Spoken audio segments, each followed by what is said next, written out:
हरे कृष्णा। आप सभी को विजयादशमी की बहुत बहुत शुभकामनाएं। बुराई पर अच्छाई की जीत और असत्य पर सत्य की जीत का उत्सव होता है विजयादशमी का उत्सव। और इस दिन मां कात्यायनी दुर्गा ने देवताओं के अनुरोध पर महिषासुर नाम के दैत्य का वध कर दिया था। तब से इस दिन विजया उत्सव मनाया जाने लगा। इस कारण इसे विजयादशमी भी कहते हैं।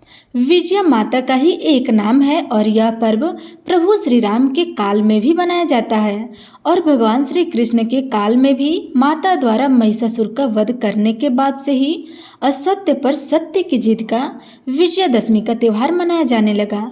श्री वाल्मीकि नारायण के अनुसार भगवान श्री राम ने ऋषि मुख पर्वत पर अश्विनी प्रतिपदा से नवमी तक आदि शक्ति की उपासना की थी। इसके बाद भगवान श्री राम इसी दिन किष्किंधा से लंका के लिए रवाना हुए थे। यह भी माना जाता है कि रावण वध के कारण ही दशहरे का पर्व मनाया जाता है। भगवान श्री राम ने दशमी तिथि को ही रावण का वध किया था। श्री राम ने रावण का वध करने से पहले नीलकंठ पक्षी को देखा था और नीलकंठ पक्षी को शिव जी का रूप माना जाता है। इसलिए दशहरे के दिन नीलकंठ पक्षी को देखना बहुत ही शुभ माना जाता है। यह भी कहा जाता है कि इस दिन पांडवों को वनवास हुआ था और वे वनवास के लिए प्रस्थान हुए थे और इसी दिन अज्ञातवास समाप्त होते ही पांडवों ने शक्ति पूजन करी थी। शमी के वृक्ष में रखे हुए अपने शस्त्र पुनः अपने हाथों में लिए और विराट की गौवें चुराने वाली कौरव सेना पर आक्रमण करके विजय प्राप्त की थी और इसी दिन पांडवों ने कौरव पर भी विजय प्राप्त की थी।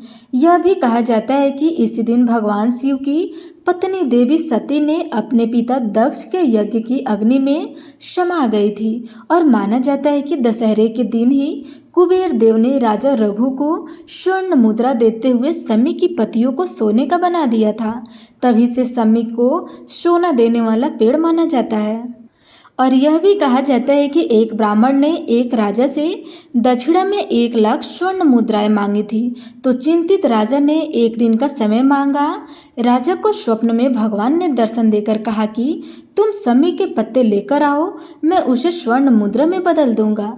यह स्वप्न देखने के बाद राजा की नींद खुल गई और उसने उठकर शमी के पत्ते लाने के लिए अपने सेवकों को साथ लिया और फिर सुबह तक शमी के बहुत सारे पत्ते एकत्रित कर दिए।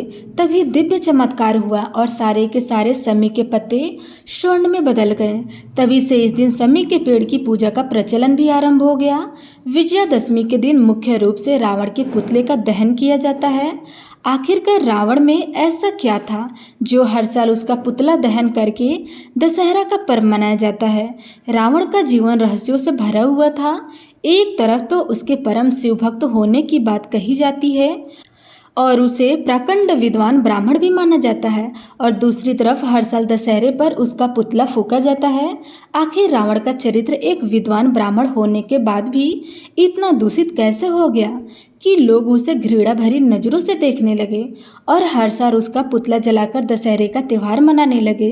तो प्रिय श्रोताओं, आज विजयादशमी के शुभ अवसर पर आप इस कथा को भी सुनेंगे। इससे पहले सुनिए भगवान श्री राम और एक बुढ़िया माई की कहानी। जब भगवान श्री राम ने एक बुढ़िया पर कृपा करी तब कैसे उनका जीवन बदल गया, यह आज की सुंदर कहानी के माध्यम से आप जानेंगे। इसलिए आप सभी से अनुरोध है कि इस वीडियो को लास्ट तक अवश्य देखिएगा और वीडियो अच्छी लगे तो वीडियो को लाइक जरूर करिएगा। तो आइए सुनते। प्राचीन काल में भगवान श्री राम, माता सीता और भगवान लक्ष्मण जी वनवास को जा रहे थे। उस समय भगवान श्री राम ने थोड़ी देर विश्राम करने का निश्चय किया।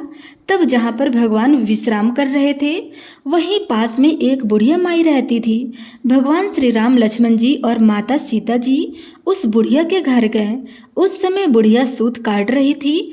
तब बुढ़िया ने श्री राम, लक्ष्मण जी को और माता सीता का आदर पूर्वक स्वागत किया और उन्हें स्नान ध्यान करवाकर भोजन करने के लिए कहा। तो भगवान श्री राम कहने लगे कि माता, मेरा हंस भी तो बहुत भूखा है, इसके लिए पहले मोती ला दो, बाद में मैं भोजन करूँगा। यह सुनकर बुढ़िया तो बहुत परेशान हो गई, लेकिन बुढ़िया अपने घर आए हुए मेहमानों का निरादर नहीं करना चाहती थी। इस वजह से वह दौड़ते दौड़ते अपने नगर के राजा के पास गई और उससे उधार में मोती देने को कहा।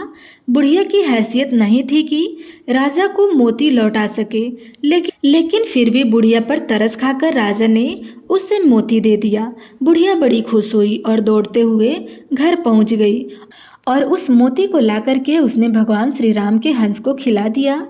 हंस को खाना खिलाने के बाद बुढ़िया ने भगवान श्री राम को भी भोजन करवाया। भोजन करने के बाद भगवान श्री राम जाते समय बुढ़िया के आंगन में एक मोती का पेड़ लगा दिए। जब पेड़ बड़ा हो गया तो उसमें बहुत सारे मोती लगने लगे, लेकिन बुढ़िया को तो इन मोती के बारे में कुछ भी पता नहीं था। और जब उधर पेड़ से मोती गिरते तो उसकी पड़ोसन आकर उन्हें उठाकर ले जाया करती थी। एक दिन की बात है, बुढ़िया उसी पेड़ के नीचे बैठकर सूत काट रही थी। तभी पेड़ से मोती गिर पड़ा। बुढ़िया ने तुरंत उस मोती को उठा लिया और उसे राजा के पास लेकर गई। बुढ़िया के पास इतने सारे मोती देखकर राजा को हैरानी हुई। राजा ने बुढ़िया से पूछा कि तुम्हारे पास इतने मोती कहाँ से आए हैं? तब बुढ़िया ने राजा को बताया कि उसके आंगन में एक मोती का पेड़ है। बुढ़िया ने राजा को बताया कि उसके आंगन में एक मोती का पेड़ है। यह सुनकर राजा ने तुरंत उस पेड़ को अपने आंगन में लगवा दिया। लेकिन भगवान श्री राम की कृपा से राजा के आंगन में लगे हुए मोती के पेड़ में मोती के बजाय अब कांटे लगने लगे और एक दिन उसी पेड़ का एक कांटा रानी के पैरों में चुभ गया। रानी के पैरों में कांटा चुभने के बाद उन्हें बहुत पीड़ा हुई। वह चिल्लाते चिल्लाते राजा के पास गई। यह देख करके राजा ने उस पेड़ को फिर से बुढ़िया के आंगन में लगवा दिया। भगवान श्री राम की कृपा से पेड़ में फिर से मोती लगने लगे। अब जब जब पेड़ में मोती गिरते बुढ़िया उन्हें उठा करके प्रभु के प्रसाद के रूप में सभी को बांट दिया करती थी। तो प्रिय श्रोताओं, इस तरह से भगवान श्री राम ने उस बुढ़िया पर कृपा की। इस कहानी को कहने, सुनते और हुंकार भरने वाले सभी भक्तों पर हे प्रभु आप वैसे ही कृपा करना जैसे आपने उस बुढ़िया माई पर करी। तो प्रेम से बोलिए मर्यादा पुरुषोत्तम भगवान श्री राम की जय। श्री वाल्मीकि रामायण में बताया गया है कि रावण पुलस्त्य मुनि के पुत्र महर्षि विश्वा और राक्षसी कैकसी के पुत्र थे। रावण के जन्म की कहानी आरंभ होती है। समुद्र मंथन से निकले अमृत को पीकर जब देवतागण राक्षस से अधिक शक्तिशाली हो गए और हर युद्ध में उन्हें पराजित करने लगे, तो राक्षसों को चिंता होने लगी कि इस तरह तो उनके समूचे कुल का नाश हो जाएगा और राक्षसों के साम्राज्य का अंत हो जाएगा। तब सर्वसम्मानित से राक्षसों के बीच में इस बात पर सहमति बनी कि राक्षसों की पुत्री ऐसे शक्तिशाली पुरुष को जन्म दे जो ब्राह्मण भी हो और राक्षसों के कहने पर देवताओं के साथ युद्ध करके उन्हें हरा भी सके। मन में यही विचार लिए राक्षस राज शुमाली अपनी पुत्री कैकसी के पास पहुँचे और उससे कहा, पुत्री अब तुम विवाह योग्य हो चुकी हो और मेरे भय के कारण कोई सुयोग्य तुम्हारा हाथ मांगने मेरे पास नहीं आता। इसलिए मैं चाहता हूँ कि तुम राक्षस वंश के कल्याण के लिए महापराक्रमी ऋषि विश्वा से विवाह करो तथा एक तेजस्वी और पराक्रमी बालक को जन्म दो। फिर क्या था, कैकसी ने अपने कर्तव्य का पालन किया। अपने पिता से आज्ञा लेकर वह ऋषि विश्वा से मिलने के लिए पाताल लोक से पृथ्वी लोक को निकल पड़ी। पृथ्वी लोक तक पहुँचते पहुँचते कैकसी को काफ़ी समय लग गया और इसी कारण वह शाम को जब दोनों वक्त मिले ऋषि विश्वा के आश्रम पर पहुँची। यहाँ आकर कैकसी ने ऋषि विश्वा को चरण स्पर्श किया और फिर अपने मन की इच्छा उन्हें बताई। कैकसी की बातों को सुनकर ऋषि विश्वा उससे विवाह करने की तैयार हो गए, लेकिन साथ ही उन्होंने कैकसी से यह बात भी कही कि कुबेला में मेरे पास आई हो, इसलिए मेरे पुत्र क्रूर और बुरे कर्म करने वाले होंगे और उनकी शक्ल भी राक्षसों जैसी होंगी, लेकिन मेरा तीसरा पुत्र मेरी तरह धर्मात्मा होगा। और फिर इस तरह ऋषि विश्वा और कैकसी ने रावण, कुंभकर्ण तथा पुत्री शूर्पणखा को जन्म दिया। सबसे आखिरी में और तीसरे पुत्र के रूप में धर्मात्मा विभीषण का जन्म हुआ। लंका का राजा रावण अत्यंत शक्तिशाली और विद्वान था। उसे शिव भक्त, वेदों का ज्ञाता और महान योद्धा भी माना जाता था, लेकिन वह अत्यधिक अहंकारी और दुराचारी हो गया था। उसकी बहन शूर्पणखा का अपमान श्री राम और लक्ष्मण जी ने किया था, जिसके बाद बदला लेने के उद्देश्य से रावण ने छल पूर्वक भगवान श्री राम की पत्नी सीता जी का अपहरण कर लिया और उन्हें वह लंका में ले जाने लगा। सीता जी को रावण ने अपने महल के बगीचे में अर्थात अशोक वाटिका में रखा, जहां वह उन्हें बार बार अपनी पत्नी बनने के लिए कहता था, लेकिन सीता जी ने इस प्रस्ताव को ठुकरा दिया और केवल श्री राम की प्रतीक्षा की। उधर जब श्री राम जी को सीता जी के अपहरण का पता चला तो वह उन्हें ढूंढने के लिए निकल पड़े। रास्ते में उन्हें हनुमान जी और सुग्रीव जी जैसे मित्र मिले, जिनकी सहायता से श्री राम ने वानर सेना का निर्माण किया। हनुमान जी ने लंका जाकर सीता जी का पता लगाया और फिर श्री राम और उनकी वानर सेना समुद्र पार करके लंका की ओर बढ़ी। समुद्र पर राम सेतु का निर्माण करवाया गया। श्री राम, लक्ष्मण और वानर सेना लंका पहुंची, जहां रावण से युद्ध आरंभ हुआ।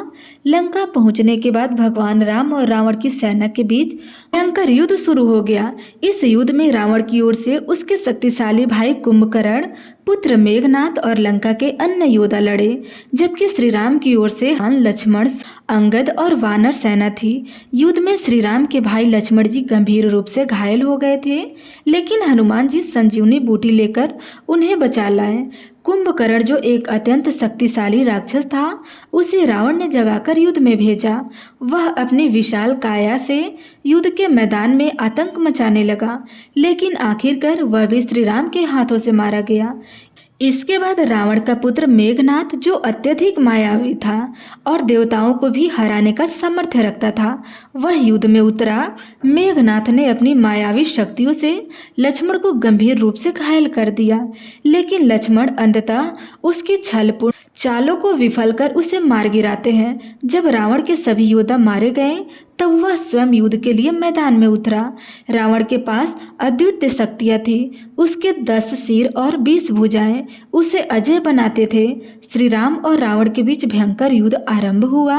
रावण बार बार अपनी शक्तियों का प्रयोग करता, लेकिन भगवान राम उसके हर प्रहार को विफल कर देते थे। रावण के पास अमृतत्व का वरदान था, जिसके कारण उसे मार पाना आसान नहीं था। तवाई विभीषण, जो धर्म के मार्ग पर चलते थे, उन्होंने प्रभु श्री राम की सहायता की।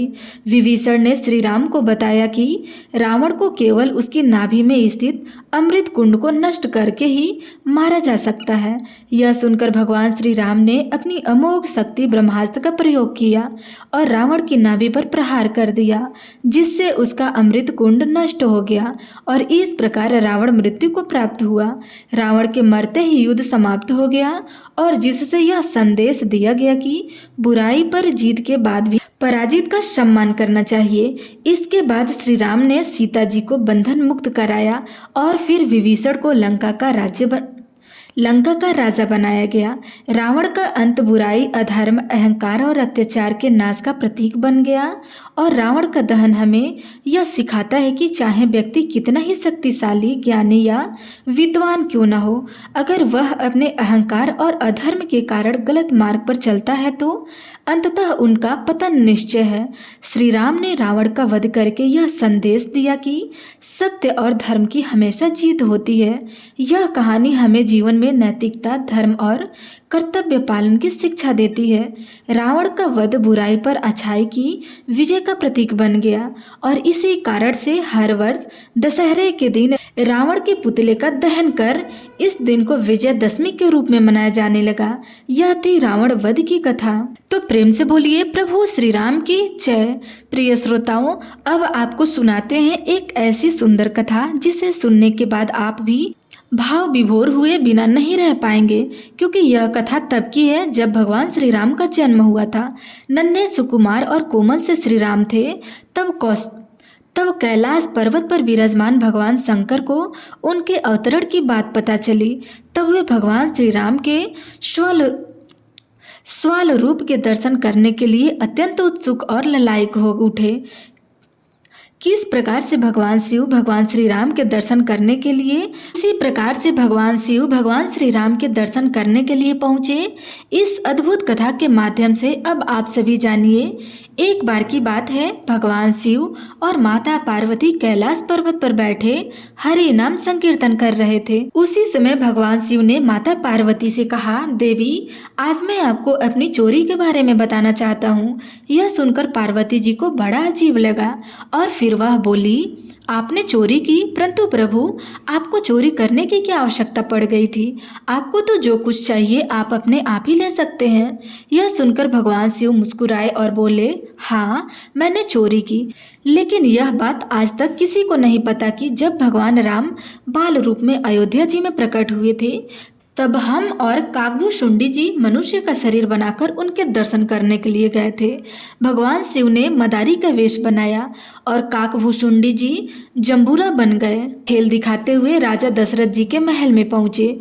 उस समय राम लला पालने में बड़े आनंद के साथ सो रहे थे। शिव जी के डमरू की आवाज़ सुनकर उनकी निद्रा टूट गई और वह शिव जी की समस्त लीलाओं को समझ गए। तब भगवान राम ने भगवान शिव से विनोद करने के लिए डमरू का शोर सुनकर रोना शुरू कर दिया। इसे देखकर कौशल्या जी ने सिपाहियों से कहकर मदारी जंबूरे के रूप में आए शिव जी और काकभूषुंडी जी को महल से दूर भगा दिया। रात का समय हो गया था। वे दोनों अब तक राम लला के दर्शन करने के लिए प्रतीक्षा कर रहे थे। अब तो दोनों सरयू जी की घाट पर आ गए। तब काकभूषुंडी जी ने भगवान शिव से आगे की योजना पूछी। काकभूषुंडी जी ने पूछा, महादेव कहिए, अब की बार तो हम असफल हो गए, अब किस तरह से हमें रामलला के दर्शन करने होंगे?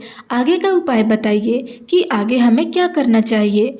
तब भगवान शिव ने कहा, अब कल का कल देखेंगे। अगला दिन हुआ। सारी रात दोनों ने सरयू नदी के तट पर ऐसे ही जागते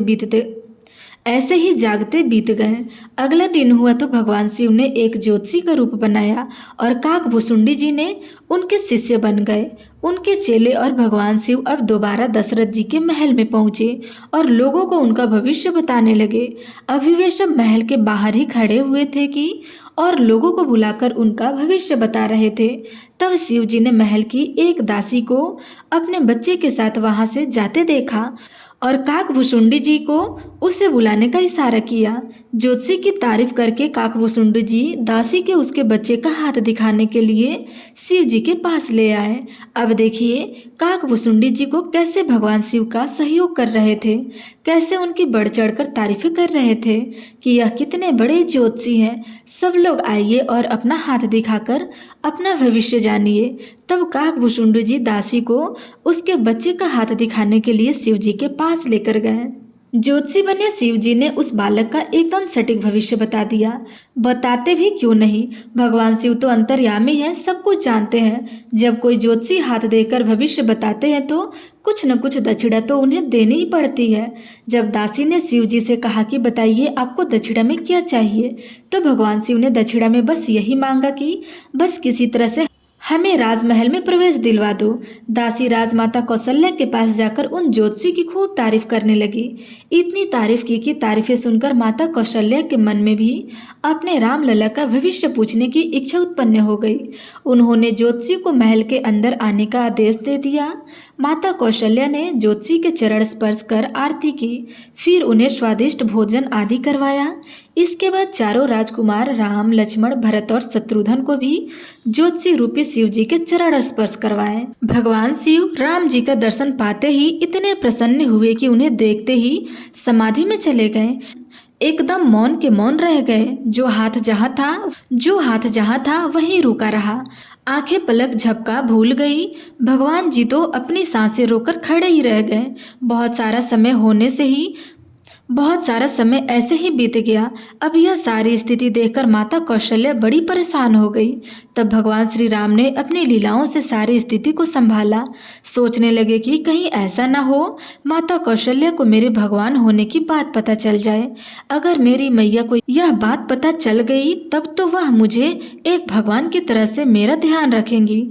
हो सकता है मुझे मंदिर में ही बिठा दे और फिर मेरी आरती किया करे, मेरी पूजा पाठ किया करे। लेकिन मैंने तो इस पावन अयोध्या नगरी में अवतार इसलिए लिया है कि मैं माता कौशल्या की गोद में एक बालक की तरह खेल कूद कर बड़ा हो सकूं, अपनी मैया का खूब स्नेह पाऊं, खूब दुलार करवाऊं।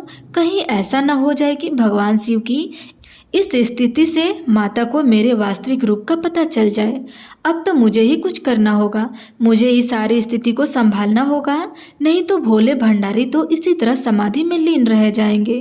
तब भगवान राम, जो कि शिशु रूपधारी थे, जोर जोर से रोना शुरू कर दिए। यह देखकर मैया को उनकी बड़ी चिंता हुई। वो हाथ जोड़कर ज्योतिषी महाराज से कहने लगी, ज्योतिषी महाराज, आप जल्दी से मेरे पुत्र का हाथ देकर उनका भविष्य बताइए।